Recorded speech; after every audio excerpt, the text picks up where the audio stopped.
I don't need to even read the name. Like, I know when a man has painted an image of a woman because I'm like, women don't look like that.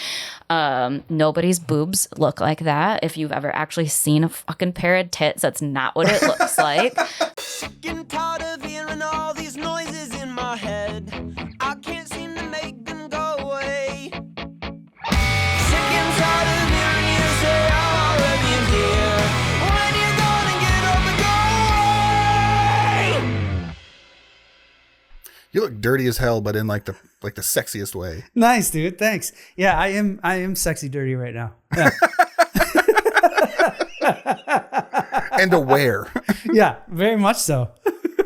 Hey, everybody. Welcome back to Bad Idea Social Club. My name is Joe Matteson. And I am Aaron McCall, and we are in the home stretch. This is going to wrap up season 7, but don't worry. We have an episode this week and next week. This one's a two-parter because I sat down with artist, tattooer, curator, photographer, Anna van Schaap. And, like I try to keep these, like about an hour, give or take, you know what I mean? Like after all the editing and blah, blah, blah, blah, blah. Joe, she didn't have anything I could cut, man. That's amazing. That's amazing. Yeah. So I'm really, really stoked about this conversation.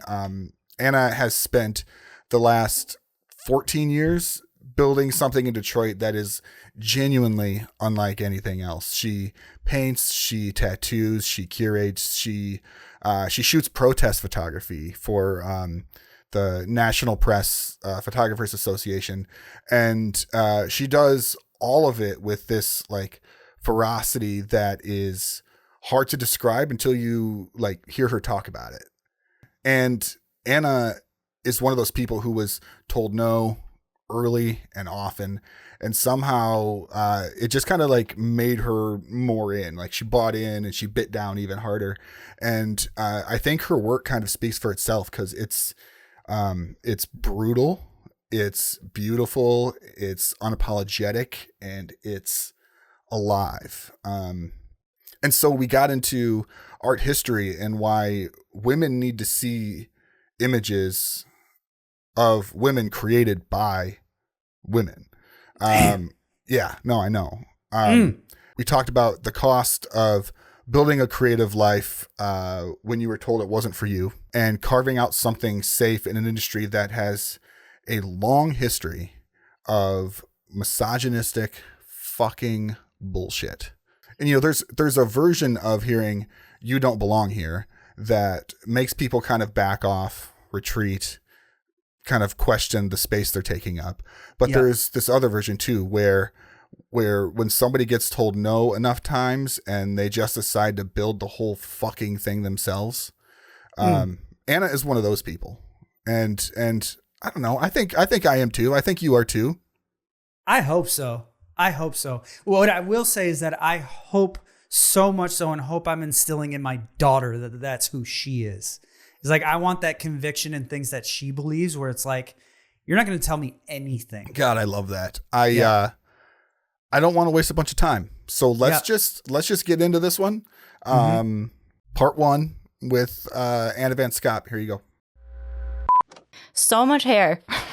Just like a fucking mane everywhere I go. All right. Are these for boys' heads? I feel like this is not. They're adjustable. Okay, what am I doing? Yeah, you just push it down. Right. Yeah, they're extended all the way. I'm like, damn, you have big-headed people on this podcast. No, okay. You have no idea. I'm just kidding. LOL. You're like, big heads and egos is actually the other name for it. Yeah. That fits. I'm here for both. I love it. Well, I have a normal size head, but I've got a decent ego. So. Well, you got a lot of cats. I have a lot of cats. I want to we'll get to the art stuff. Amazing. But I want to talk about the cats first. Full deep dive into the cats is like a great intro. So I actually just had the one for like 10 years. His name is Baby. He's named after the old movie Bringing Up Baby, Katharine Hepburn, Cary Grant. If you haven't seen it and you like old movies, absolutely go watch that. It's one of the absolute best, and the better Hepburn as far as I'm concerned, because she was a baddie and a badass and a feminist too. But yeah, there's like a leopard in this movie, like a genuine, like back when they used to just like not CGI stuff. Like, oh, also, can I swear? Because I almost was like shit. And I have a bit of a potty mouth. I'm not gonna lie, but yeah, and it's such a great little old movie, and but yeah, so the leopard like gets loose and like wreaks havoc. It actually is a pet in the movie, but it like goes and does its thing. Is this like really old? Yeah, it's like black and white. Like Catherine Hepburn, Cary Grant, the like movie 50s. you're talking about. Yeah. I know the movie you're talking about because it's in the public domain now. Yes. So when I was putting together the intro for our for this podcast, for like, you know, because this is our first season that we're doing video, I was looking at some like interesting stuff, and like did that come up? That's it did come up. I was scrolling through it trying to find some interesting footage and stuff like that. I ended up leaning on a lot of cartoons, but like so cute. That is literally what the love of my life is named after. Baby the leopard from Bringing Up Baby, because he's a little Bengal, so he's got little leopard spots. But yeah, he was like my only child. He truly, like, I have a wonderful partner, and he doesn't mind me saying it. Like, this cat is the love of my life. This is like my true and honest to God soulmate. I am deeply convinced, and we'll talk about it whenever anyone will listen, that this little creature, like in a past life, was like a gay 17th century dandy. And we very much had the same relationship we have now, where like everything is his and I just like live to serve him. You're there. Like, yes, no, like he very much, like, I obviously was like one of the favorite servants back in the 17th century. Like, I was the beloved one that he, you know, turned to for love and guidance, because he wasn't, you know, raised with love by his own parents. Like, I am that. So we have had, it's a weird feeling. Before I even really knew I actually believed about like life, death, past lives, like whatever it is, however woo you want to get about it, I very literally had the weirdest feeling when I held this tiny creature in my hands for the first time. I distinctly remember feeling like I know this little thing. And I've never had, like, I grew up with a house full of pets. My dad and his brothers actually owned a small mom and pop pet stores right here in Grand Rapids. It was called the Pet Shop, Curious World. They had about, at the height, they had like 7 stores. So I grew up with just animals everywhere. I grew up in pet stores. Animals are a huge part of my life. I think when you're like a weird, odd child that doesn't know how to always relate to people in a normal way, like animals are a go-to for people that are just sort of on the fringe of normalcy, because animals are just unconditional love. Well, and they're objectively better than people. I've said that 1,000 times. Yeah, they just because they don't have the malice that is inside some people, for sure. But anyway, so this little creature, love of my life, he is going on 14, and that's the hardest thing to talk about. But he's so healthy and he's doing great. But yeah, then a couple years ago, I had a pregnant mama cat show up at my house. Her name is Beef. She's like the mom of my colony. I love that name. Well, it comes from because she, even though she was like starving and pregnant and a feral, I would like feed her, and she refused to eat beef flavored food. And I'm like, ma'am, you are starving to death. I love that you're still a picky bitch. So I call her Beef because she's also just a tiny, like 7-pound little thing. She's so tiny. So calling her like Beefy is hilarious to me. But she gave birth to 2 kittens. And that was unfortunately also the same spring and summer that my dad got very, very ill. So I was more or less like living back in Grand Rapids because he was in and out of hospitals like over and over and over. And we can get into that later because I did actually end up losing him. But so these kittens were always on my mind, and I was returning back to Detroit like every other weekend or whenever when I could get back, check on the house, like baby was coming home with me. So, and I didn't have any other cats at the time, but Beef and these kittens were always on my mind. And then my dad actually ended up passing away. And unfortunately, also my grandmother had passed 6 weeks before my dad. Geez. So my mom lost her husband and her mother all in one. The family, we were just one of the worst times of my life. And so I ended up staying for a month, like just at my mom's here in Grand Rapids after that all happened, because we also had 2 funerals we had to plan. And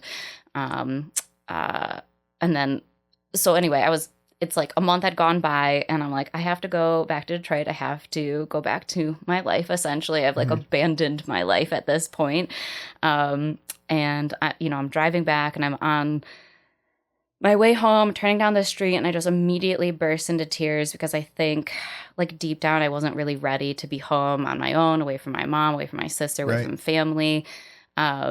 Like I wasn't ready to go back to life as normal, you know, because it's not normal anymore. No, it's not normal anymore. It's like one of the people that made you who you are no longer exists. So nothing will be normal again. But and the kittens crossed my mind. I was like, I wonder if they're still around. And I literally pulled into the driveway, and these two little shits are just sitting in the driveway like, what up, girl? Isn't that kind of the best, though? 100%, because I'll tell you what, my dad's 2 love languages were animals and gifts. He was not always the most expressive person. He wasn't always the greatest at, you know, being like, I love you, kid. I'm proud of you. He showed it in his own way, but he loved giving gifts and he loved animals. And I knew instantaneously in that moment that was my dad's final gift to me. He left these 2 kittens for me because I really did. I struggled for the next several months to like get out of bed to, you know, but there were several days where I'm like, nope, you've got to get up because you got to go check on the kittens, especially the little girl. She was pretty sick. She had like a bad upper respiratory. So she'd like wait on the porch for me every morning, and I'd go down and I'd like clean her little snotty face off and give her, you know, meds and food. And so there were days where like I really was struggling. Like, I don't know how to get up. I don't know how to do this today. But what got me up was I knew I had to go feed these little kittens outside. And, they, you know, they'd just be like sitting there waiting for me, and I would sit out, and this was now, you know, end of August-y, beginning of September, so it was still pretty nice weather, and I'd just like sit outside in the fresh air with the kittens in the sun, play in the driveway, and sorry, my rings. And that was that. That's how these 2 kittens became mine. So their mom, Beef, she still like stuck around, but she got them to about 8-10 months and was like, okay, I'm gonna go now. These are yours. And I was like, ma'am, please come get your children. And she's like, no, you got it, girl. You're Beef now. Yeah, you're Beef now.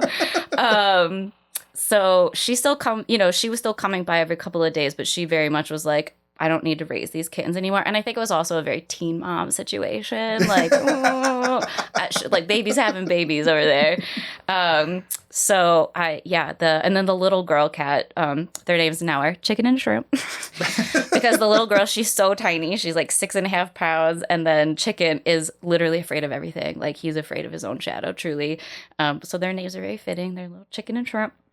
She ended up getting like quite a bit sicker quickly, and I ended up making the decision to take them inside. So they're now in with me, but Beef kept, you know, coming around, so I kept feeding her. And Detroit has a horrific feral cat population problem. Like, yeah, dogs too, absolutely. But I think the like feral cat population is somewhere between like 60 and 70,000 feral cats in the city of Detroit alone. We're not talking metro, we're talking the city, because there's no real programs for like TNRing, and like cats just breed with each other, and kittens on kittens on kittens on kittens.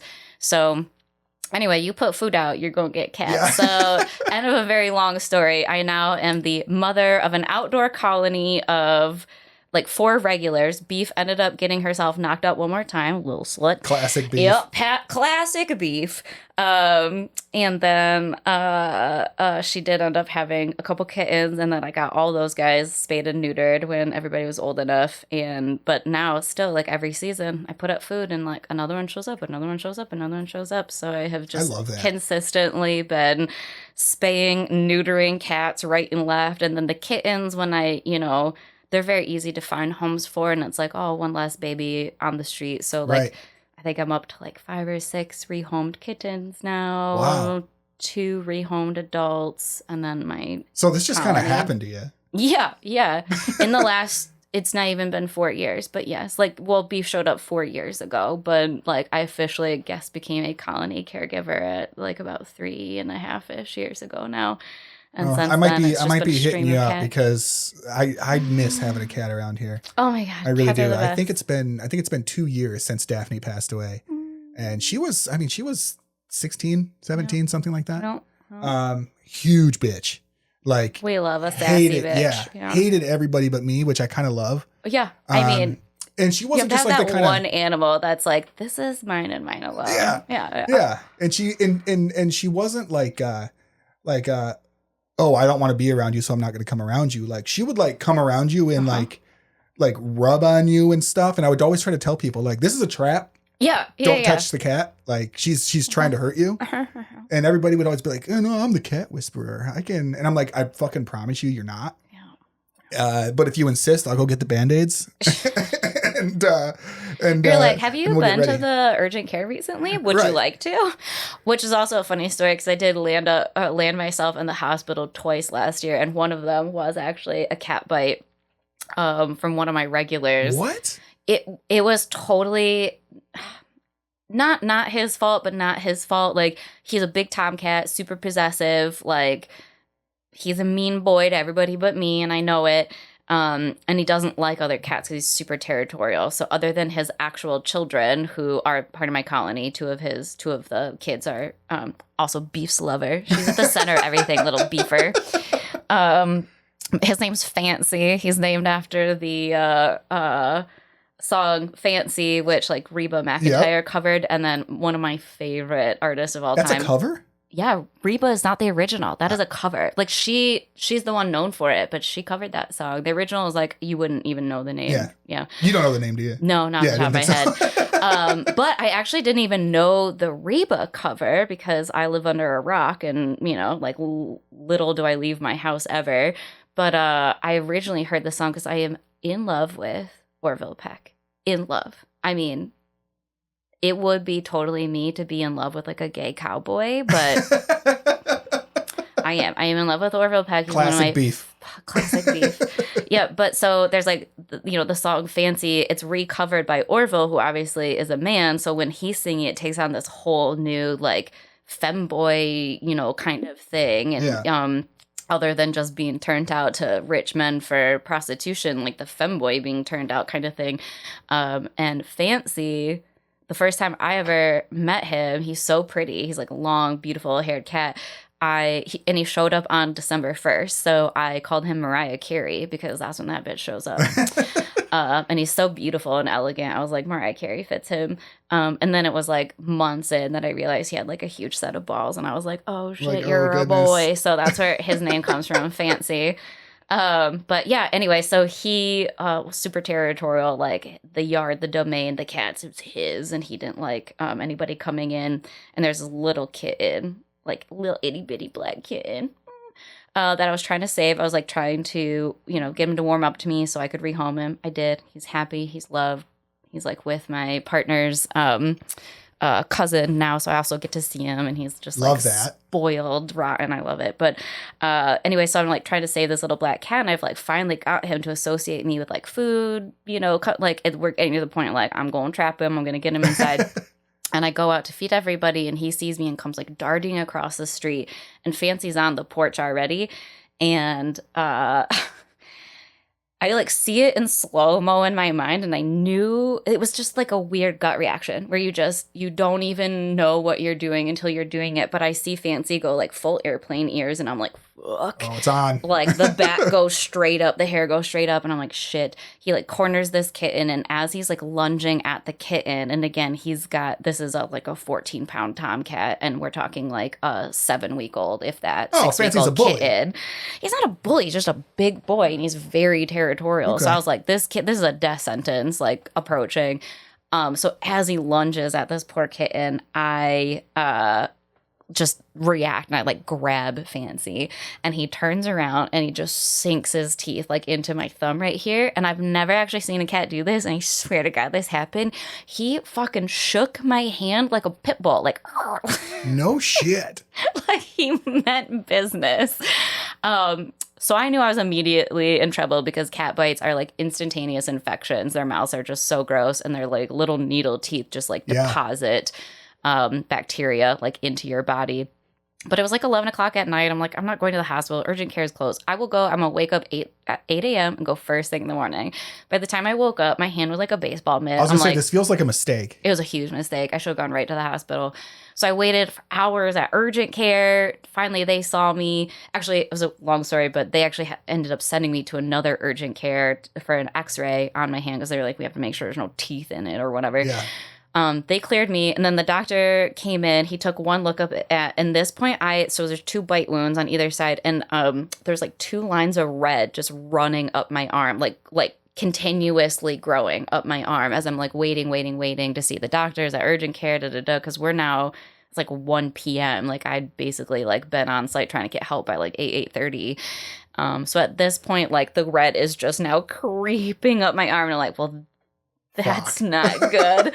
The doctor comes in, takes one look at me, and he goes, you got to go to the ER. Like, you grab your stuff. You need to go directly to the ER. And I'm like, well, okay, cool. What's going on? He's like, so those red lines, you see that infection is in your lymphatic system. It is traveling up your arm. And if it hits here, it goes serious now. Straight to your heart. Fuck. Like that bacteria goes straight to your heart. We're talking sepsis. You can die from that. So I go to the ER. I wait for about an hour there until they got to see me. And they bring down like a hand surgeon specialist. They're like looking this thing over, because also I let them know like, hey, my hands, like my right hand is my life. Like I'm an artist and a tattoo artist. If I don't have these things, really need that I have thing. no life. And they're like, yep, we're going to bring down the hand surgeon. They want to make sure we don't have to like open it up and debris it. Oh my God, it was such a nightmare. Finally, they decided like, I'm okay. But they're like, we're going to keep you overnight. You need 3 rounds of like intravenous antibiotics, like directly into your. So over the course of several hours, I'm watching this like still climbing, even with the antibiotics in my system. And it got about here before it started finally receding. But I was like, oh my God, I'm going to die. Like you're just like watching the red like crawl up your veins. You're like, this is so bad. And my partner, I called him immediately. So he stayed in the hospital with me overnight. And like every couple hours, he'd be like, let me take a photo for the doctor. And we're just like, hey, doc, is this okay? And he's like, you're fine.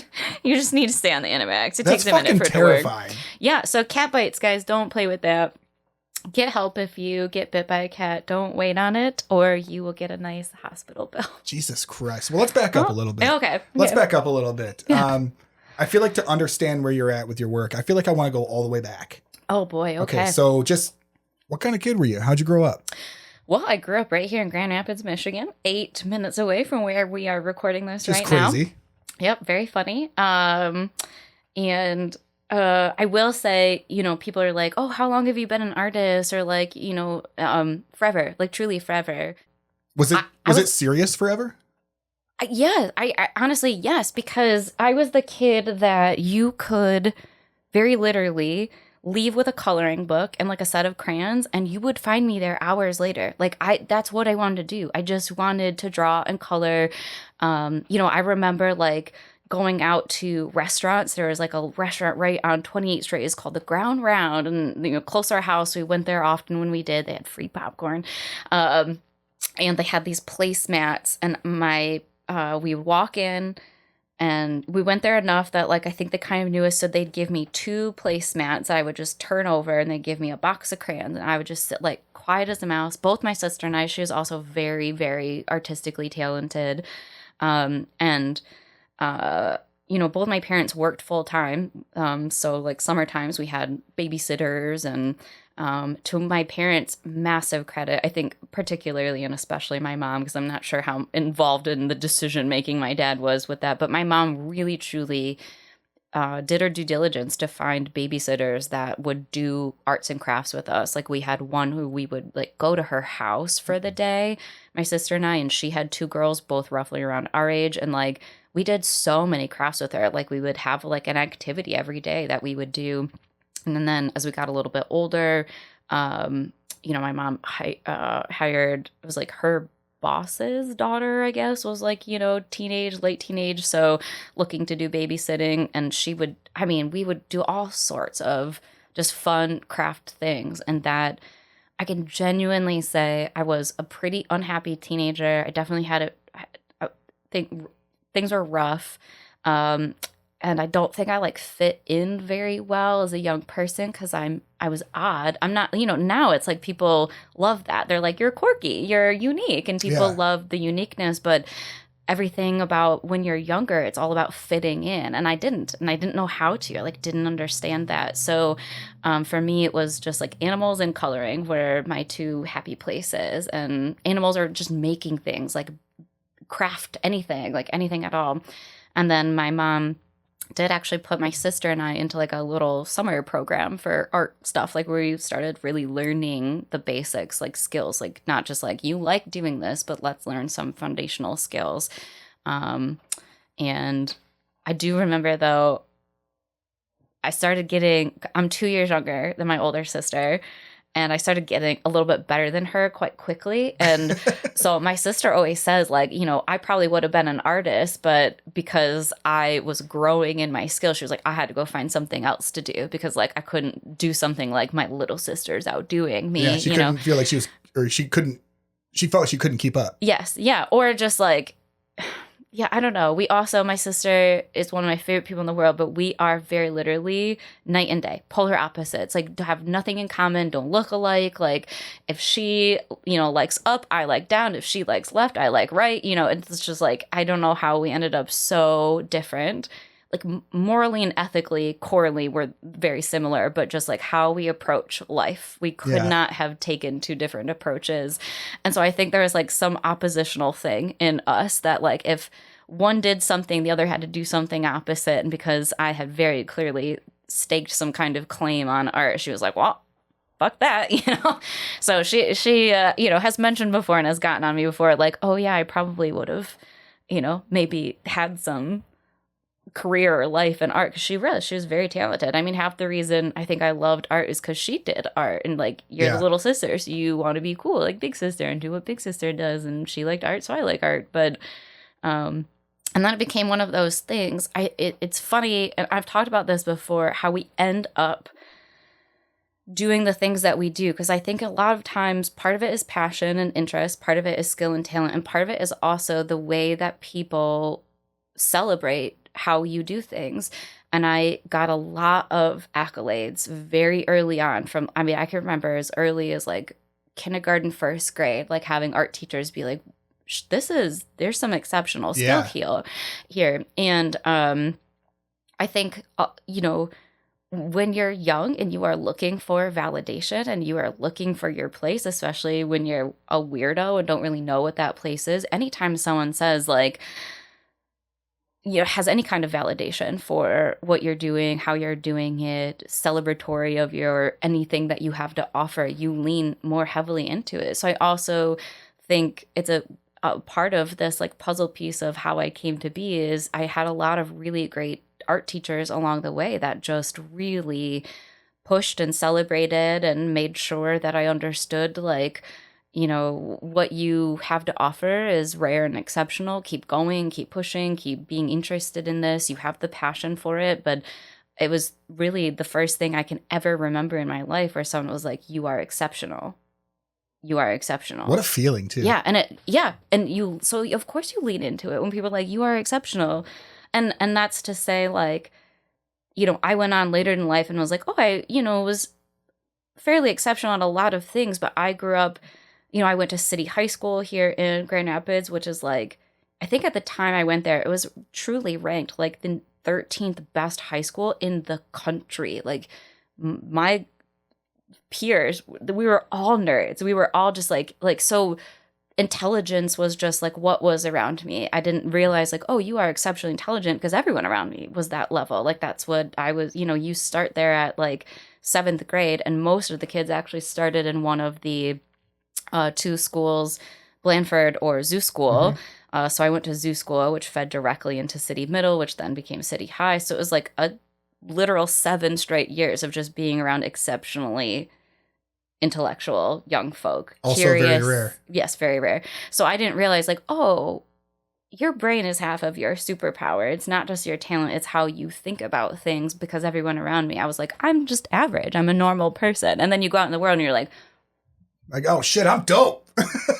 Okay, so brain. Got it. Yeah. But God, I love that. So if we fast forward a little bit, your work has this, and I mean this in the most whatever. I've heard it all. Your work has this like brutality to it. Yeah. Oh yeah. I fucking love that. Thank you. I can tell you what I feel when I see it, but like I want to know about where you're coming from. I want to know let's hear what you feel first. Okay. Because I feel like when I then say where I'm coming from, people are like, oh, okay, that changes maybe this or that. So I personally also think like as an artist, understanding how other people interpret what you create is half of your process, because it can actually be misunderstood or misinterpreted. So having other people's input is wonderful. So I see I think the first thing I see is, and I'm obviously projecting, I'm putting my own experiences on it, Yeah, right? let's hear it. I'm seeing pain, right? And I'm seeing like the word bruised kind of comes to mind. Okay. But I'm also seeing strength and power and Oh. a certain level of, hey, go fuck right off in it. Okay. That's pretty accurate. I mean, there's nothing in there that I don't think fits. And especially, I would say the body of work that I am most known for, that shows the most, that like, you know, I saw a lot of prints of, that people seem to be drawn to the most, was definitely made during one of, I would say, like the darkest periods of my life. And, you know, truthfully, I have lived through some very horrible things. I've had horrible things happen to me. I've had people do horrible things to me, which is, I think, the story of most women when you really ask them about their experiences in this world. And, I definitely want to couch that, and like every experience is unique, but I think that there is a certain brutality you walk away from, having lived through a lot of these experiences that women do, and also living through by proxy a lot of these experiences. Like, even if you are a woman lucky enough to not have had some of these horrific things happen to you, you know women that have. Like, you have best friends, sisters, mothers, aunts that have survived a lot of horrific things. So you still live it in a way, even if you haven't like embodied having to survive certain things. But I will say there's been several periods in my life that were very dark and gruesome. But this body of work that I made, I think that you were probably referring to, because it's my most well known and has sort of those descriptors to it. It was made during a time I think I can now look back on and say I was just so unhappy. Like, I was in a relationship with a person who was like a true to form, emotionally abusive narcissist who was just, so that's the stuff that's hard to talk about, because when you finally sort of become who you want to be as a person and you start embodying like the strength of who you are, it's very hard for me to talk about that period, because I'm like, the woman I am today would be like, no fucks given, you are not welcome in my life. Like, I would never put up with what I did, but I was young, I was impressionable, I was very broken by the world, I was very broken by a lot of things that have happened to me.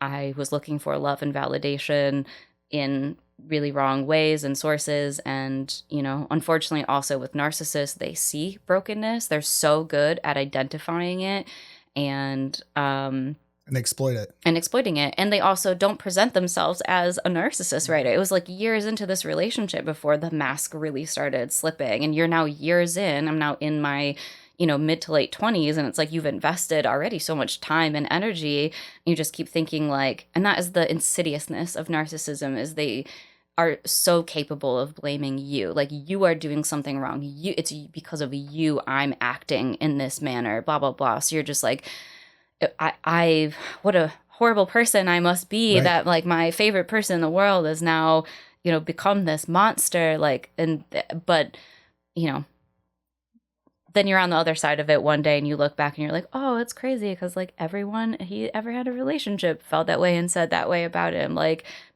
there's a problem here. There's a common denominator, and it's not you, baby. Yeah. So yeah, I was with a person that just like in every way, shape, or form, he found someone that he thought was like broken, but also very strong, very intelligent, very self-possessed, very confident. And he spent the next like 5-ish years breaking that to pieces. And I was shattered by the end of that relationship. I was just like a shell of a person that I had to rebuild. And that work is literally a big part of like, that's how you rebuild, right? It's through the work. Yeah. And I think that's why there's like so much devastation, so much brutality, so much pain in the work, but also the power, the strength, the vitality. And along the way also, so one thing I will always advocate for, I'm going to backtrack a little bit because I like to talk about this when I'm given the opportunity. The one thing I think artists fail at doing is recognizing being a fine artist truly as a career. It's the only career I can think of off the top of my head where like you don't have to do your due diligence to learn your career in order to be a part of it. Where people are just like, well, I have a vision, I make art, blah, blah, blah, but they don't know art history. They don't understand art history. They like, to me, it's like a doctor walking in like, yeah, I'm going to take your appendix out. I've never done that before, but like, I'm really good with a scalpel. So I don't see it as any different. And that's, to me, the difference between a fine artist who is operating as a career fine artist and someone who loves art, makes art. It's part of their craft. It's a part of their passion. It's a part of their hobbies. And you can have unbelievably talented hobbyists, but a fine artist is a career like anything else. It involves, marketing. It involves image. It involves work. It involves selling. It involves it's a whole career. And we don't make enough distinctions when we talk about it. And for people that have aspirations to have a career in the fine art world, the one thing I feel that I see lacking every time is a understanding of the history of the craft. Like literally not even having a basic art knowledge. Like when you're like, you bring up, let's talk about constructivism. Let's talk about, how that came out of post-industrialization. Like they don't understand that art is a reflection of the periods in which those movements came about. Right. It reflected what was going on in the world around them, or it was a reaction to it, like Dadaism coming on the back of constructivism because it was a reaction to industrialization and this need to like want to experience humanity again. And, I think right now we are in a reemergence of sort of Renaissance era art, like painting, because everyone is acting like, they're reacting to this digitalized world. They want to get back to the basics of fine art, like everything that has nothing to do with the digital world, because everyone's so just sick of being inundated with AI and digitalness and, the removal, the human removal that is sort of incorporated into the digitizing. Literally getting your hands dirty. Yes, right? Literally getting your hands dirty. So you're seeing like a reemergence of painting and like film photography and just things where you're like, yeah, you're in the chemicals, you're in the muck. The gritty stuff. And anyway, so I love art history. I love it. I'm an actual art history nerd. It's one of the degrees I do have. And my favorite era, like absolute favorite era, and all of the artists that have come like as major influences to me really come from like post-Renaissance Baroque era. So you had the Renaissance, which has, so many of the artists I love and admire, but piggybacking off of the Renaissance, like the imagery you saw in the Renaissance when you're talking from an art historical standpoint is these very objectified views of women. Like women were actually objects in paintings. The artists were men. The artisanships that were available were for men. It was images of women painted by men for men to be purchased and looked at. It was, and these women very literally, it is the definition of objectification. They were truly turned into objects for voyeurship, for like looking at and liking. They had like everything about images from the Renaissance, like these women, there's so much passivity to them that there is almost a lack of humanity because there is a lack of volition involved. And I love the Baroque era because it takes some of the most beautiful elements of the Renaissance, but it put volition back into the body. And it also started bringing in the introduction of these really badass women artists and men that also worked with these women artists and like, taught these women artists and like were obviously influenced by their take on the world. And one I love to talk about and I'm so excited. It's been like, I would say the last 10 years, she has had this like massive reemergence. Her name is Gentileschi, and she is, sort of listed a little bit as a contemporary of Caravaggio, although she actually didn't train directly under Caravaggio, but someone associated in his circle. And Caravaggio is one of my favorites as well. Same. Have you been to the museum in Rome? I have not. I've never been to Rome. It's fucking awesome. It is on a bucket list. I was losing my mind when I was in there. I believe it. It's just in like a small building in a park. Yeah, but that's like some of the best is when you're just like, you walk in, you're like, what? I know. I was losing my fucking mind. My favorite museum I've ever been to, Amsterdam, the Rijksmuseum, where like the hall of essentially, the most famous Dutch painters, including one of my favorites, Rembrandt, like the master of light. No one has ever painted light the way that he does. No one ever will again. And standing in front of like the Night's Watch painting, which is, I don't actually know the dimensions, but I'm not exaggerating when I say I think it's like 30 by 30 feet, maybe bigger. It's a wall. It's a painting. Like I've never understood. You look at these images and books your whole life until you stand in front of them. And I like cried. I cried in front of that painting because it was so overwhelming to see it in person. But it was also so overwhelming because, again, this is a little bit where like ego comes in, because I actually don't think at the time I saw that I was quite where I like creatively am, or technical skill am now. But I remember being like, my work isn't that far off from being able to exist here. Now, I think I was a little full of myself when I actually thought that, so I could also be very full of myself today. But ego is also a part, I think, of an art. Like, everyone your whole life will tell you, like, okay, good luck, you're probably not going to make it. So somebody's got to believe in you. So you have to be the first person that, like, in almost a unabashedly silly way, like, I'm going to make it. I'm going to be the one in a million, because no one else is going to tell you that. I'm not just blowing smoke, but I think you belong there. Well, thank you. Thank you very much. But yeah, so anyway, Gentilici, going back a little bit on my diatribe here, she was a contemporary in circles with Caravaggio, but she, her father also was a very famous Baroque painter, and ended up working as an apprentice under a contemporary of her father's.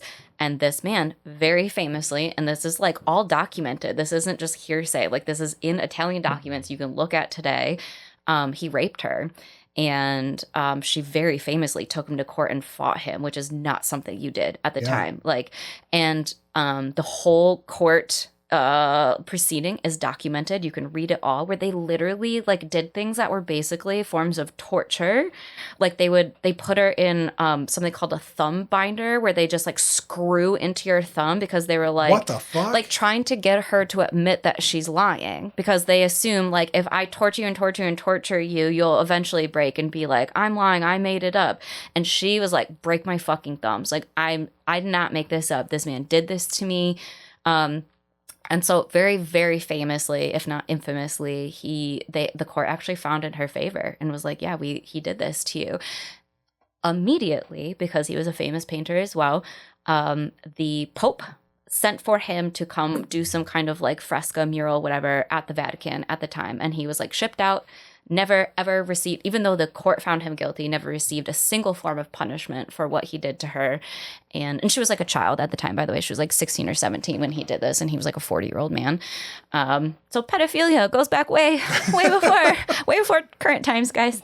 By the way, my laugh was out of discomfort. Yes, of course. Yeah, just to be clear. Yeah, so the end of the story, which is like one of I think about her constantly, and one of the reasons, other than she is so talented, like one of the most insanely talented, Italian painters of her time, she super infamously painted the scene of Holofernes beheading Samson. I think it's Samson. I might be saying that wrong, but anyway, it's an extremely famous biblical scene. I'm not up to date on my Bible, so sorry if I'm like quoting that wrong, but it's a very famous biblical scene where, a woman from the Bible like beheads a man in service to.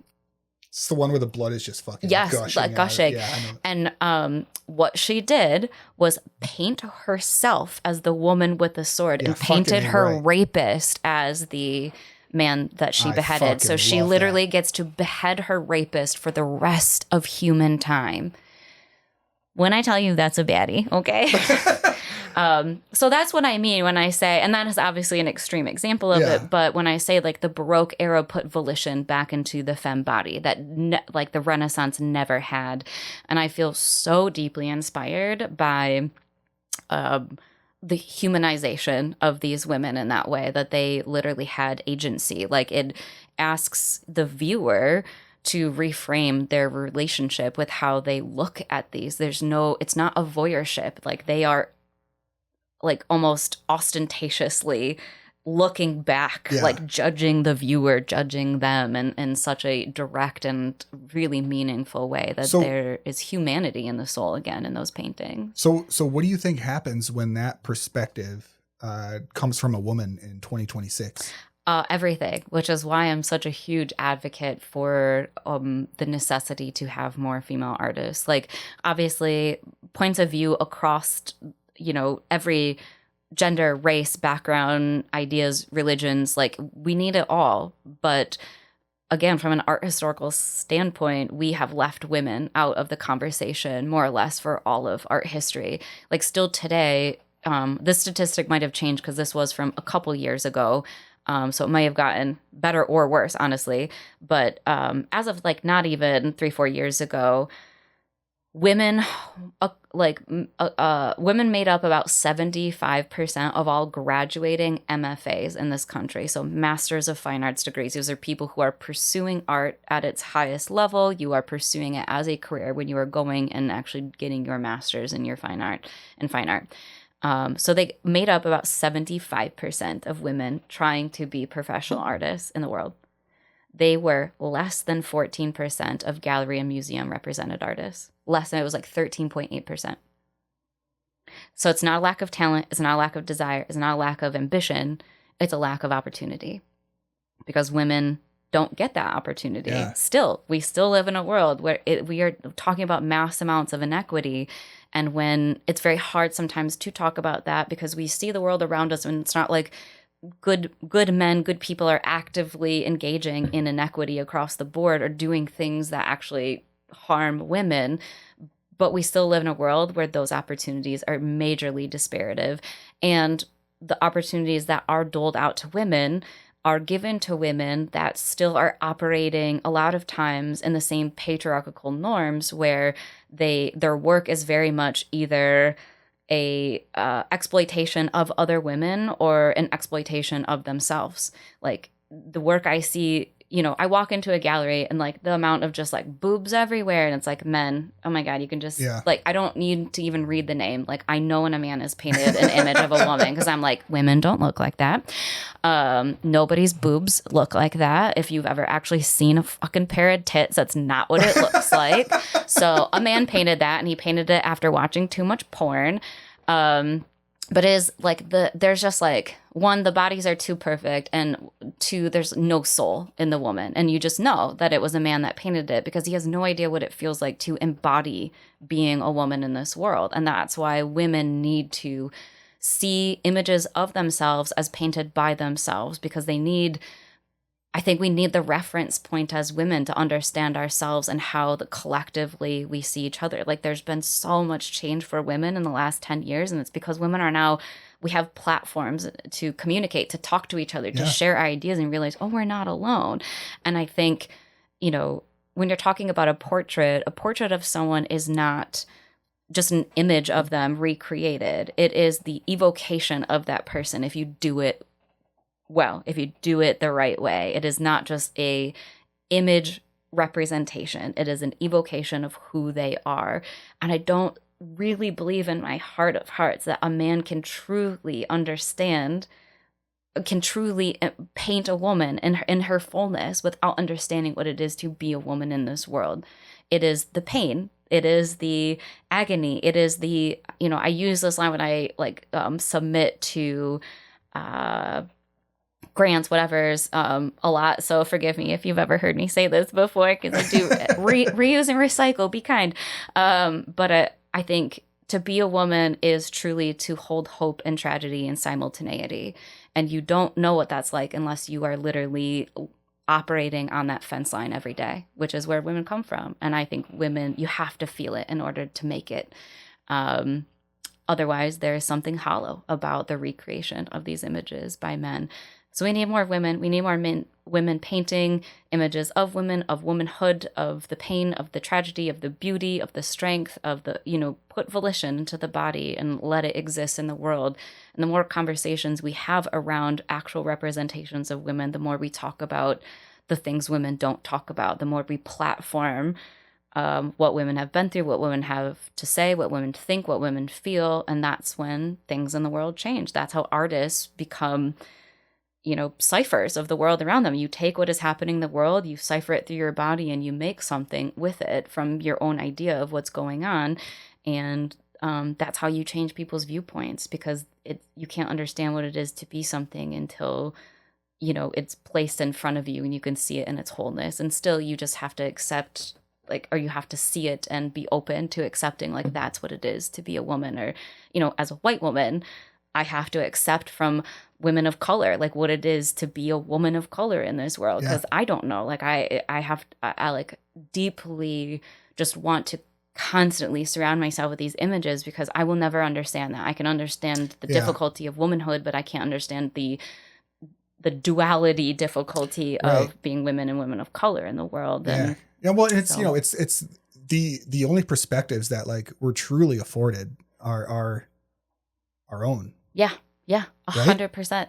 100%. And it's so strange to me that so many people in the world want to live in that singular perspective, that you are so not just happy, but actually aggressively intent on remaining in that one understanding of the world around you, when the world around you is so big and so beautiful and has so much to offer. But what's being offered is other people's ideas about being alive, what they think, their beliefs, how they love, how they live. That's what it is to be human. Why do you want to cut yourself so short? And why are you so adamant on doing it in such a hurtful way?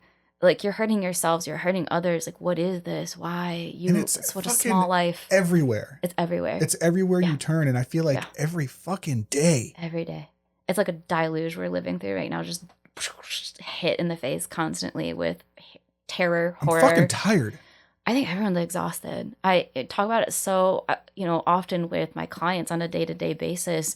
We make jokes, but I don't think anybody's really joking about tattoos. When they come in for tattoos, it's also a bit of therapy. But really, I think it's just a space where they feel safe to be I'm not okay.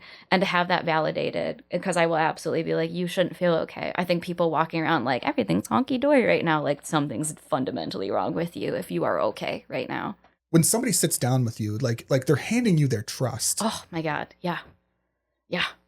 It is,